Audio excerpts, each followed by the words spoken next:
Babes in Spyland. The Truth Hurts. Episode 1. Until further notice, you will be known as Agent Smith. Agent Smith? The 3 days of super-secret agency training had mentioned a new name, but she'd expected something more like Jane Bland or 00 Heaven. Super-secret supervisor Mudd held out a shiny silver badge with the letters SSA looming over a cartoon man with a finger to his lips. That is correct, Agent Smith. She took the badge. Maybe this was a joke. Or a newbie thing. The guys at the FBI had warned her that the mysterious SSA was quirky. Your time at the Bureau, especially in the profiling department, will have you prepared for some of what goes on here, but certainly not everything. Keep an open mind, and remember that your old name means nothing now, and until a new one surfaces, you will be called Agent Smith. She, Agent Smith, tried to keep her eyebrows from scrunching together. Right now the term quirky seemed like a gross understatement. Yes, ma'am. The supervisor flinched at the use of ma'am, and her long face screwed up in a look of displeasure. Supervisor or Mudd will do. Agent Smith barely kept herself from saying, "Yes, ma'am," again. Old habits die hard. And nodded. Everything about Supervisor Mudd said tall, including long arms, long legs, and long brown hair. It didn't help that Agent Smith had to stand up straight to get to the 5'4" mark. That's why she usually wore heels. That, and they made her legs look fantastic. On the other hand, Supervisor Mudd wore practical black flats, paired with a dark blue pantsuit and a cream blouse. She pointed. The badge is your ID card. Without it, you won't be able to get into the building or any of the systems. Mudd then offered Agent Smith a phone. This is pre-programmed with your biometrics. All of your assignments, missions, orders, and emergencies will come through it. They'd had Agent Smith give so many bodily fluid samples that she wondered if she could pee on the device to unlock it. Agent Smith went to take the phone, but Supervisor Mudd pulled it away, like an annoying teenage boy playing a joke. Only there was no mirth in the supervisor's blue eyes. Do not lose it. No, ma'am. Agent Smith made a face. Supervisor Mudd. Mudd gave her a flat look before she turned and started walking. Yay for the first day on a new job. It was like a full moon Friday the 13th on 10 cups of coffee. Agent Smith followed Supervisor Mudd down a bleak, bland hall. So far, every corridor they'd come through looked exactly the same. Beige walls, white ceilings, and dull, worn carpet. Although, up ahead she saw that the carpet changed color from pale brown to pale blue with a light, swirling pattern. Office area, Mudd said, waving her hand as they passed over the color switch. 2 men, one dark-skinned and one with blonde hair, in fashionable but durable suits, approached. Agent Smith didn't miss one of them giving her exposed calves an appreciative glance. Gentlemen, Supervisor Mudd said as they passed. Mudd, they said in unison. Agent Smith smiled as they went by, knowing her red lipstick was in perfect order. She expected Mudd to make introductions, but they kept moving. I'm afraid I'm on a tight schedule today and I don't have time to take you through the entire orientation process. Your partner should be in her office. I'll drop you off and give the 2 of you your first assignment. They passed several doors that bore tarnished brass nameplates engraved with words like Black Turtle, Water Sprite, and Bedhead. Bedhead? What was this, the Department of Bad Names? Her befuddlement left her distracted, so when Supervisor Mudd suddenly stopped, Agent Smith almost plowed right into her boss. She called on all her core strength to stay exactly where she was, and not topple forward. Gesturing at the nearest door, Mudd's thin lips turned up into what could only loosely be called a smile. This is your office. Oh, Agent Smith said with a smile of her own, taking a nonchalant step back. Great. A yellow post-it note covered the nameplate and fluttered as Mudd knocked. Scrawled in thick black lines, the words, "You are here," sat over a black arrow pointing at the floor. The remainder of the post-it note was covered with a grinning Cyclops smiley face and artistic flowers. They waited. Supervisor Mudd checked her phone, which Agent Smith noticed was an old flip style. Another set of agents walked behind them, but said nothing. After 10 seconds of silence, Mud scowled and knocked again, this time with more gusto. The sound of jogging feet came through the wood. The door swung inward partway, revealing a tall, muscular woman with medium brown skin and long, dark hair pulled back into a ponytail. She wore deep blue jeans, a white button-down shirt, and a navy blazer along with black Mary Jane shoes. "Oh, hey, Mud," the woman said with a bright smile. "Agent Amphibian Queen," the supervisor said stiffly. "Is Milkshake's here? I tried calling, but no one answered." Amphibian Queen turned her eyes to Agent Smith. "Is this our newbie?" "Agent Smith," Mud said, staring at Agent Amphibian Queen. "Is Milkshake's in?" "She's, Amphibian Queen didn't get to finish." The theme song from Implausible Assignment started to play. Blast. Mud glanced at the caller ID. "I have to take this." She looked at Amphibian Queen. "Find Milkshakes, deliver Agent Smith, and give her this." A nondescript white envelope appeared in Mud's hand. Amphibian Queen took it. Mud gave Agent Smith a nod, stepped away, and flipped her phone open. "Update?" Agent Smith watched Mud hurry back down the hall before returning her attention to the door. "Smith?" Amphibian Queen raised her eyebrows. Agent Smith shrugged. "I guess."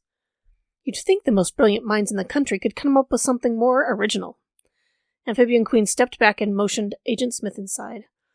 "Come in, before Mud remembers something she needs to censure us for." Agent Smith moved through the door, and Amphibian Queen shut it behind them. The place was a disaster.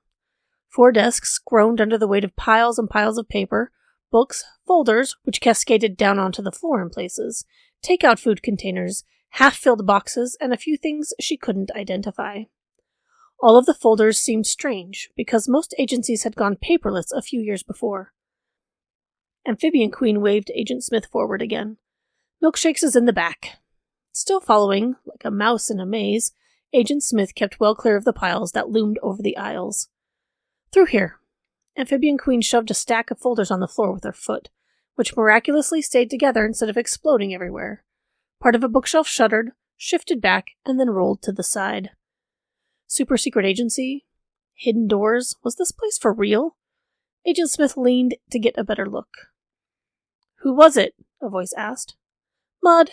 Amphibian Queen walked through the opening. "She's gone. Are you finished yet?" "Almost." "Stay close," Amphibian Queen said to Agent Smith. Stay close? Should she expect an attack from a tower of papers? As she entered the new area, she heard a different voice say, "Gun! Gun!" "Oh, look out!" Amphibian Queen grabbed Agent Smith and dragged her into a crouch. She kicked the wall and the bookshelf snapped back into place. "Cover your ears."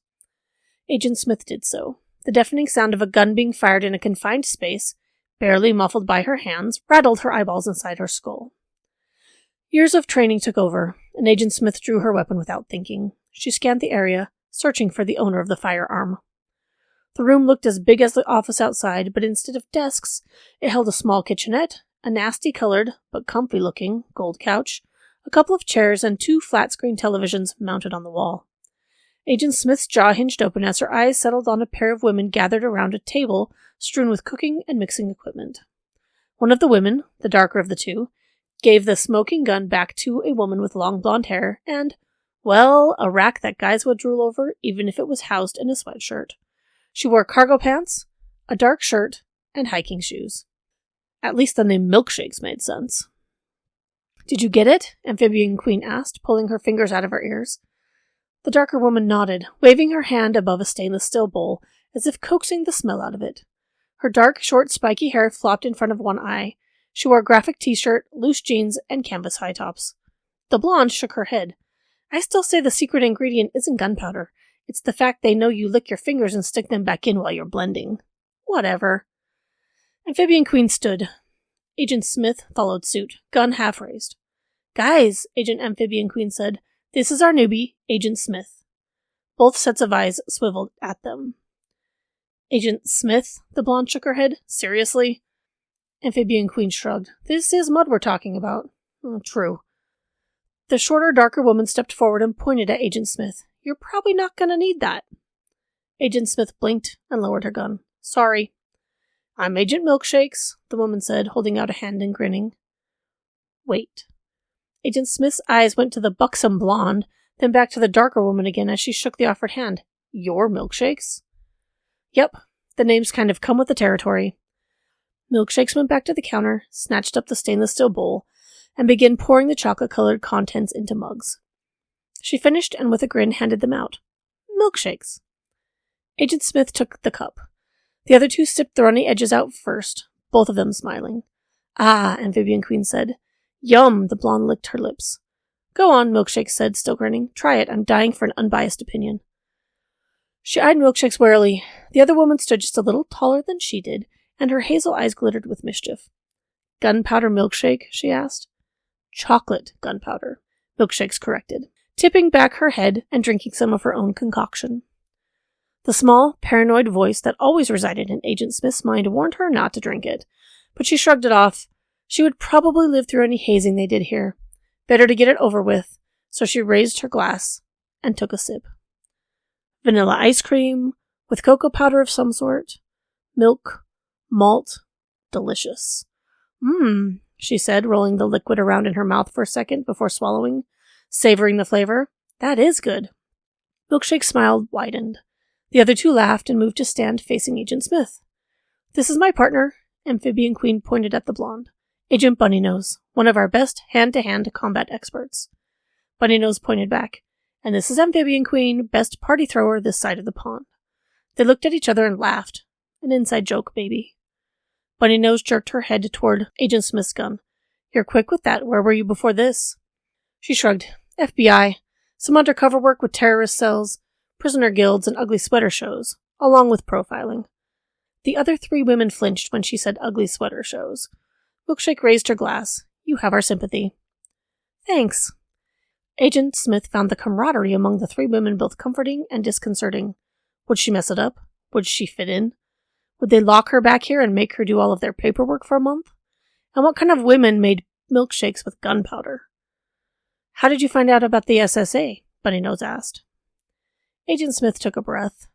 She didn't want to talk about it, but she was sure they could look it up if they wanted to. I was involved with the nuked infants case. Milkshakes blinked. Amphibian Queen nodded and frowned. I heard that really sucked, Bunnynose said. It did.